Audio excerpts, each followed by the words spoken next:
One is bewildered by the illusory representations of water seen in fire or land seen in water. Only because of him do the material universes,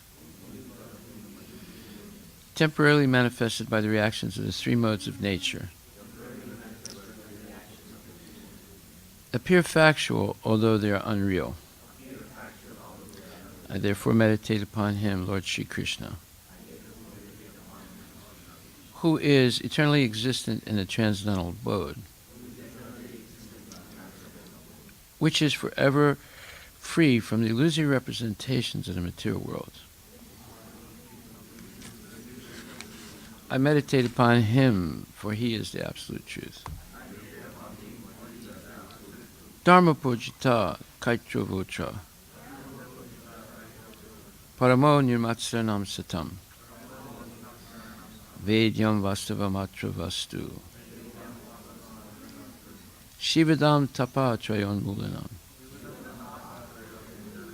Srimad Bhagavate Mahamuni Krite Kim Vapurir Ishvaraha Sadyohide Avarudyate Cha Kriti Bihi Sususubis Takshanat.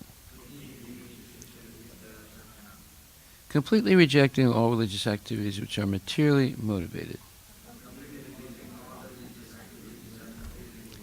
This Bhagavata Purana propounds the highest truth, which is understandable by those devotees who are fully pure in heart.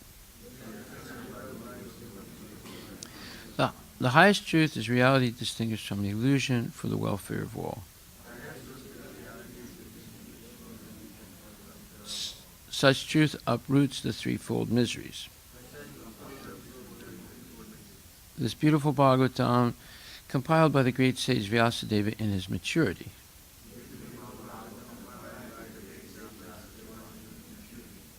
is sufficient in itself for God realization. What is the need of any other scripture? As soon as one attentively and submissively hears the message of Bhagavatam,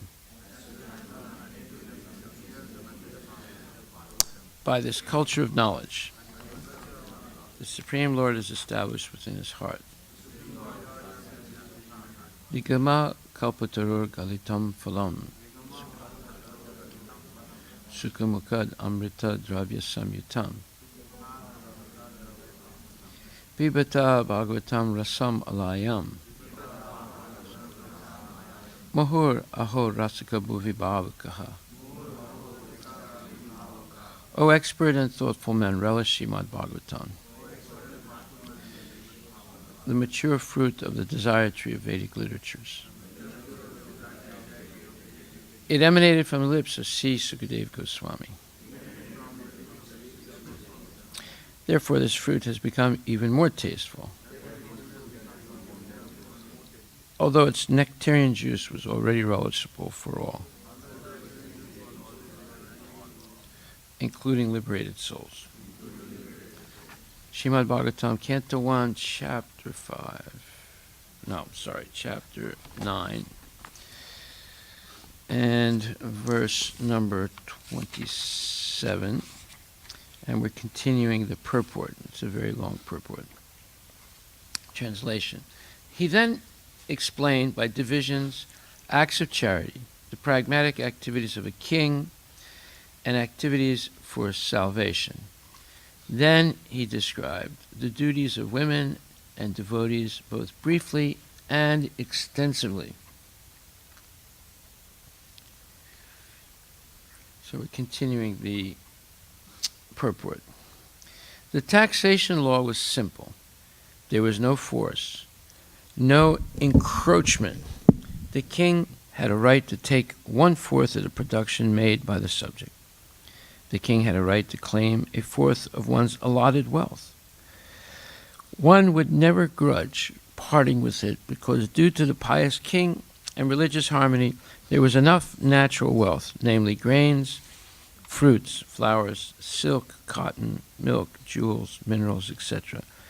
And therefore, no one was materially unhappy.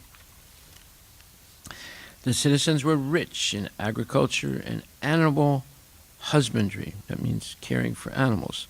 And therefore, they had enough grains, fruits, milk without any artificial needs of soaps and toilets, cinemas, and bars. The king had to see that the reserved energy of humanity was properly utilized.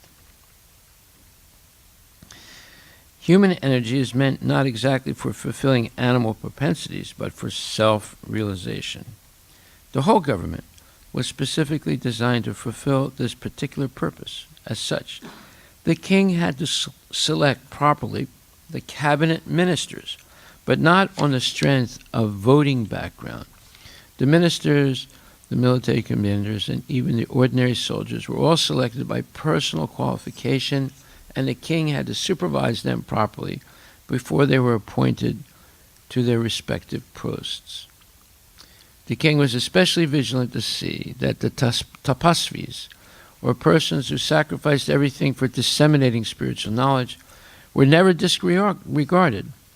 The king knew well that the Supreme Personality of Godhead never tolerates any insult to his unalloyed devotees. Such tapasvis were trusted leaders even of the rogues and thieves who would never disobey the orders of tapasvis. The king would give special protection to illiterates, the helpless, and widows of the state. Defense measures were arranged previously to any attack by the enemies. The taxing process was easy, and it was not meant for squandering, but was for strengthening the reserve fund. The soldiers were recruited from all parts of the world, and they were trained for special duties. As far as salvation is concerned, one has to conquer the principles of lust, anger, unlawful desires, avarice, and bewilderment. To get freedom from anger, one should learn how to forgive. To be free from unlawful desires, one should not make plans. To be free from unlawful desires, one should not make plans. By spiritual culture, one is able to conquer sleep. By tolerance only can one conquer desires and avarice or greed. Disturbances from various diseases can be avoided by regulated diets. By self-control, one can be free from false hopes, and money can be saved by avoiding undesirable association. By practice of yoga, one can control hunger, and worldliness can be avoided by culturing the knowledge of impermanence. Dizziness can be conquered by rising up, and false arguments can be conquered by factual ascertainment. Talkativeness can be avoided by gravity and silence, and by prowess one can avoid fearfulness. Perfect knowledge can be obtained by self-cultivation. One must be free from lust, avarice, anger, dreaming, etc., to actually attain the path of salvation. As far as the women class are concerned, they are accepted as a power of inspiration for men. As such, women were more powerful than men. Mighty Julius Caesar was controlled by a Cleopatra. Such powerful women are controlled by shyness. Therefore, shyness is important for women. Once this control valve is loosened, women can create havoc in society by adultery. Adultery means production of unwanted children, known as Vana Shankara, who disturb the world. The last item taught by Bhimasena was the process of pleasing the Lord. We are all eternal servants of the Lord, and when we forget this essential part of our nature, we are put into material conditions of life. The simple process of pleasing the Lord, for the householders especially, is to install the deity of the Lord at home. By concentrating on the deity, one may progressively go on with the daily routine work. Worshipping the deity at home, serving the devotees, hearing the Srimad Bhagvatam, residing in a holy place, and chanting the holy name of the Lord are all inexpensive items by which one can please the Lord. Thus, the subject matter was explained by the God grandfather to his grandchildren. Srimad Bhagvatam, Grantharaj ki jai, Srila Prabhupada ki jai. Yes, so to give charity is one of the householder's main functions. And the householder should be prepared to give in charity at least 50% of his or her hard-earned money. On the other hand, a brahmachari should perform sacrifices. A householder should give charity, and a person in the retired life or in the renounced order should practice penances and austerities. So what's the difference between sacrifice and penance and austerity? Well, sacrifice means you sacrifice the hearing process, you sacrifice your time, you sacrifice your intelligence, and you sacrifice assets. So this is all explained in the fourth chapter, which we'll read a little bit right now. So it says, some, the unadulterated brahmacharis, sacrifice the hearing process and the senses in the fire of mental control, and others, the regulated householders, sacrifice the objects of the senses in the fire of the senses. What does that mean? So Prabhupada explains. The members of the four divisions of human life, namely the brahmachari, the grihastha, the vanaprastha, and the sannyasi, are all meant to become perfect yogis or transcendentalists. Since human life is not meant for our enjoying sense gratification like the animals, the four orders of human life are so arranged that one may become perfect in spiritual life. The brahmacharis are students under the care of a bona fide spiritual master, control the mind by abstaining from sense gratification. A brahmachari hears only words concerning Krishna consciousness. Hearing is the basic principle for understanding. It doesn't say studying is the basic principle for understanding. It says hearing is the basic principle for understanding. And therefore the pure brahmachari engages fully in Harir Namanukirtanam, chanting and hearing the glories of the Lord. He restrains himself from the vibrations of material sounds, and his hearing is engaged in the transcendental sound vibration of Hare Krishna, Krishna Krishna, Hare Hare, Hare Rama, Rama Rama, Hare Hare. Similarly, the householders, who have some license for sense gratification, perform such acts with great restraint. Sex life, intoxication, and meat eating are general tendencies of human society, but a regulated householder does not indulge in unrestricted sex life and other sense gratification. Marriage, on the principle of religious life, is therefore current in all civilized human society because that is the way for restricted sex life. This restricted, unattached sex life is also a kind of yajna because the restricted householder sacrifices his general tendency towards sense gratification for higher transcendental life. Okay, so that's brahmacharis and grihastas. Then it says, others who are interested in achieving self-realization through control of the mind and senses offer the functions of all the senses and of the life breath as oblations or offerings into the fire of the controlled mind. So what does this mean? Prabhupada explains, the yoga system conceived by Patanjali is referred to herein. In the Yoga Sutra of Patanjali, the soul is called Prayag Atma and Parag Atma. As long as the soul is attached to sense enjoyment, it is called Parag Atma. But as soon as the same soul becomes detached from such sense enjoyment, it is called Pratyag Atma. The soul is subjected to the functions of 10 kinds of air at work within the body, and this is perceived through the breathing system. The Patanjali system of yoga instructs one on how to control the functions of the body's air in a technical manner so that ultimately all the functions of the air within become favorable for purifying the soul of the material attachment. Purifying the soul of material attachments. Very interesting phrase by Prabhupada. According to this yoga system, pratyag atma is the ultimate goal. This pratyag atma is withdrawn from activities in matter. The senses interact with the sense objects, like the ear for hearing, eyes for seeing, nose for smelling, tongue for tasting, hand for touching, and all of them are thus engaged in the activities outside the self. They are called the functions of the prana vayu. The apana vayu goes downward. Vyana vayu acts to shrink and expand. Samana vayu adjusts equilibrium. Udana vayu goes upward.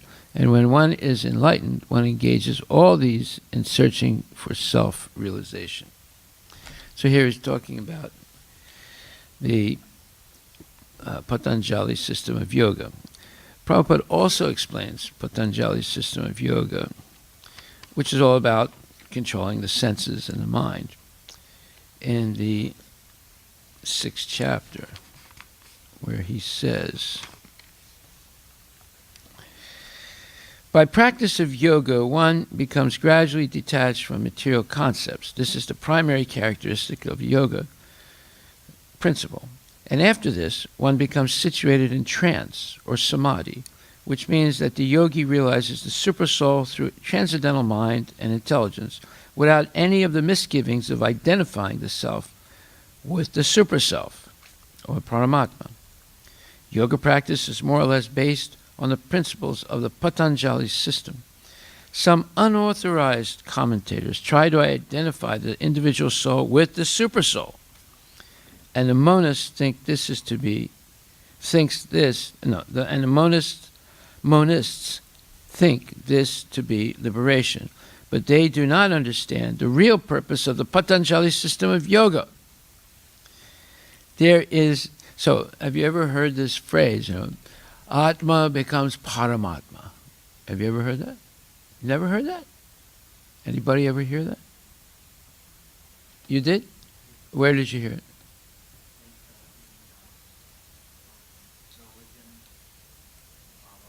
Here? Some Baba? Okay, which Baba, you know? No? Asaram Bapu, okay, who's in jail right now, right? He's in jail because he was speaking that nonsense. Atma becomes Paramatma. All the Mayavadis say this. Fortunately, it looks like not everyone's listening to the Mayavadis anymore, which is good. No, they all say this. It can be Ma Amrita Mayi, it can be this one, that one. They all say the same thing. Atma becomes Paramatma. And the false, let's say, commentators from Patanjali say it also. But Patanjali didn't say it. So that's explained here. 6th chapter, what is it? The 20th to 23rd verse. But they do not understand the real purpose of the Patanjali system of yoga. There is an acceptance of transcendental pleasure in the Patanjali system, but the monists do not accept this transcendental pleasure out of fear of jeopardizing the theory of oneness. So, this is a very subtle point, but only Srila Prabhupada can explain it, and of course the Vaishnava Acharyas.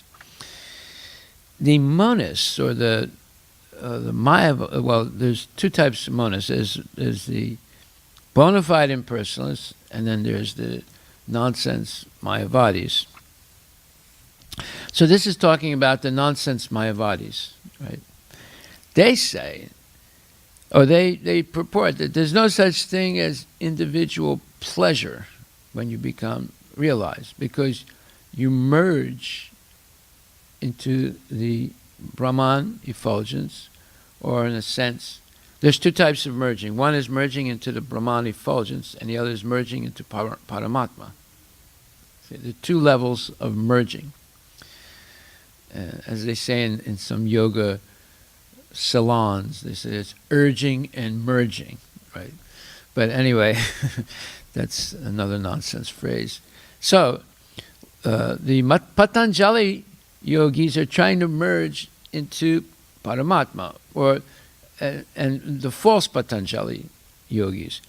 The real Patanjali yogis are attempting to see Paramatma, and by seeing Paramatma in their heart through the yoga practice of the correct yoga practice of Patanjali, they become enamored, they become overwhelmed with the beauty of the Lord, and they become devotees, and they feel transcendental happiness.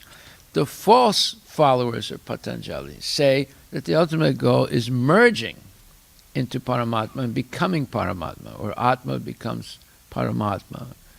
So they reject the idea of transcendental pleasure, because that would mean that you are one. You're an individual. But they want to eliminate individuality.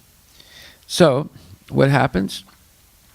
But the monists do not accept this transcendental pleasure out of fear of jeopardizing the theory of oneness. So when something is called a theory, it means it's not true yet. They have an intelligent guess that it may be true. Therefore, they call it a theory. They don't call it fact. The duality of knowledge and knower is not accepted by the non-dualists. That means the Mayavadis do not accept that there's a difference between knowledge and the knower. But in this verse, transcendental pleasure, realized through transcendental senses, is accepted. So this verse 20 to 23 in chapter 6, where it says, Sukham aikyantikam yatad buddhigrayam atindriyam vetiyacha nachaivayam stitaschalati tatvataha.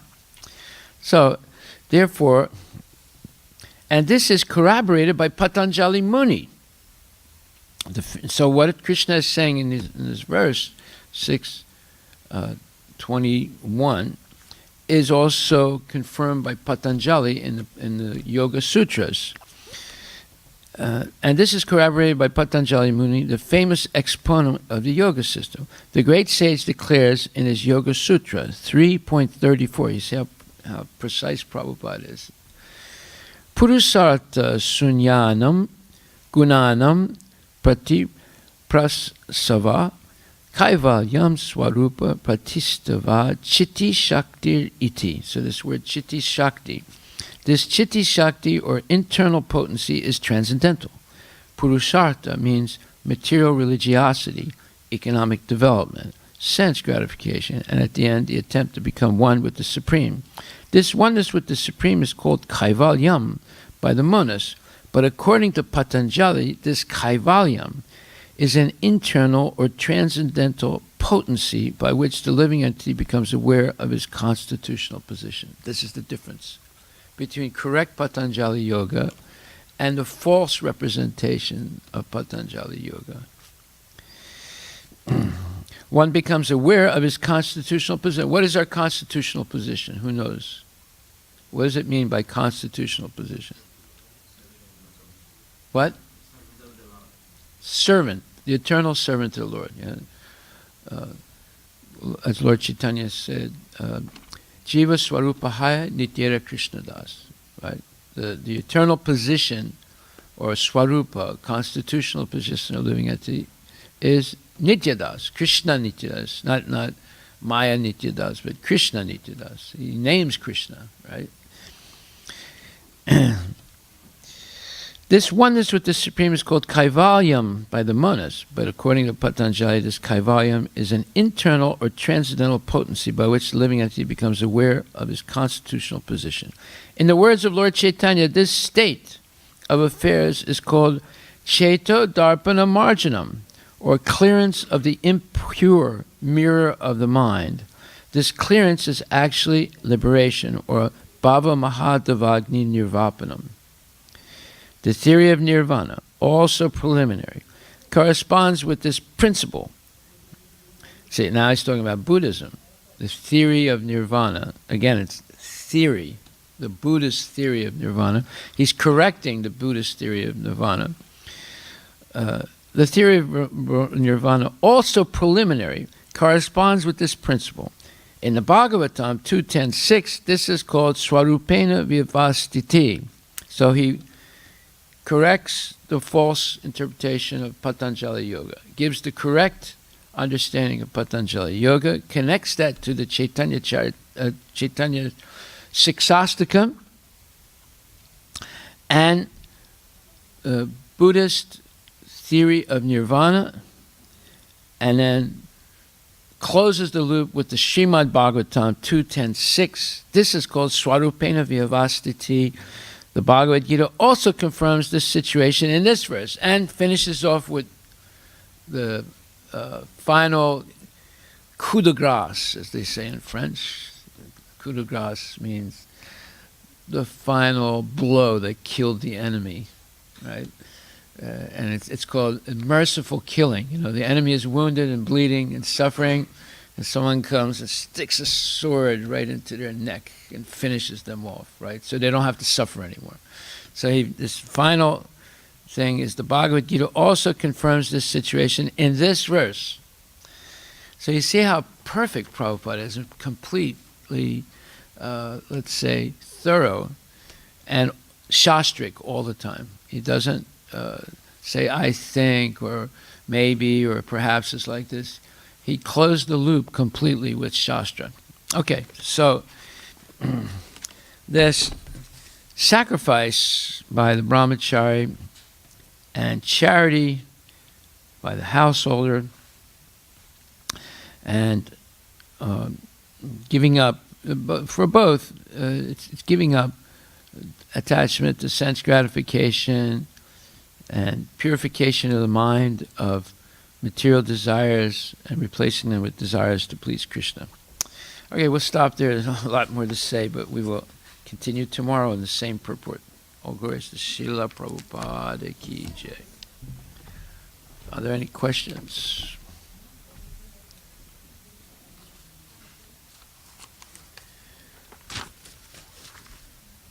Okay, no questions, no answers. Haribol. Yes. Yes. Yeah, everything. So much is explained. You can write a whole book about this purport. Yeah.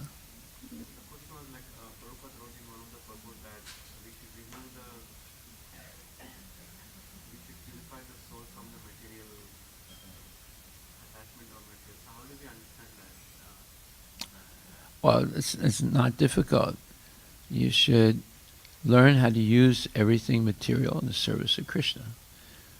And you learn that by listening to the class. This is what this purport was about. He's teaching us to use everything material in the service of the Lord. So he says, as far as salvation is concerned, one has to conquer the principles of lust, anger, unlawful desires, avarice, and bewilderment. To get freedom from anger, one should learn how to forgive. To be free from unlawful desires, one should not make plans. By a spiritual culture, one is able to conquer sleep. Spiritual cultures, so cultures, going to sleep early, waking up early, being regulated in eating habits, no illicit activities, so forth. Following the rules and regulations, the 4 regulations. By tolerance only can one conquer desires and avarice, meaning greed. We're going to discuss this, right? But this one paragraph here is the Vedic culture in capital letters, lighted up. Right? The soul is already pure, but it got covered with all these things. It's like rust on an old pair of scissors. You can't open it, you can't close it. It's stuck. That's our situation right now, right? We're stuck. We're stuck on sense gratification. We're stuck on illusory concepts, right? This is what they teach in school, illusory concepts, all things that are false. Yeah, they're teaching the opposite of what the truth is. And even Christianity is full of false ideas. Full of it. It's not just one or two. Many false ideas. They're based on Bible. It's many mistakes. Bible and Quran. Why the mistakes were being made? Because they listen to speculators. Like, a big philosopher in Islam, El Ghazali, a big philosopher in Catholicism, Thomas Aquinas, all full of speculation. And it became codified. No, it didn't come from Jesus. No. A lot of things Jesus didn't explain. He left it open, right? He just explained the main thing. He said, they was asked, what's the most important instruction? And he said, love thy father, meaning love God with all your heart and soul, and love thy neighbor as thyself. That was the greatest commandment. But that's not part of the 10 Commandments. They asked him, what's the best commandment? And he gives this commandment. You love God completely and love your neighbor like yourself.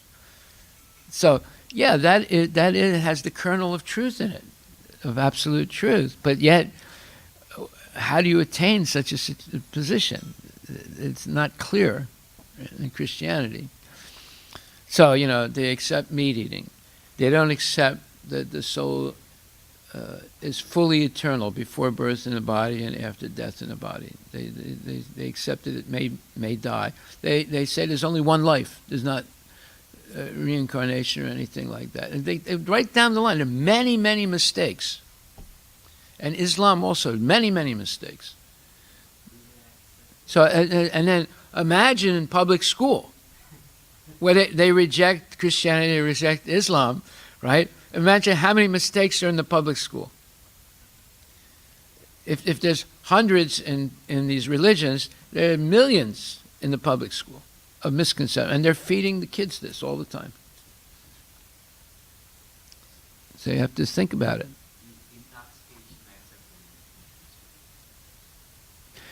Yeah, they accept wine. It's part of their liturgy. Yeah. In fact, the Catholic monks that have monasteries, they have a famous saying in the monastery, in vino veritas, meaning in wine there's truth. They make wine in the monasteries. They make the wine, alcoholic wine. And this is a famous saying in Latin, in vino veritas. But why would they do that? They know that it's going to alter the mind, but still, why do that? Why are there so many Catholic priests caught violating children? Because they don't understand the regulative principles. I'm telling you, there are many mistakes. But when you come to a public school and humanistic education, it becomes geometrically big, the misconceptions that are being taught as truth. Okay, we will stop right there and continue.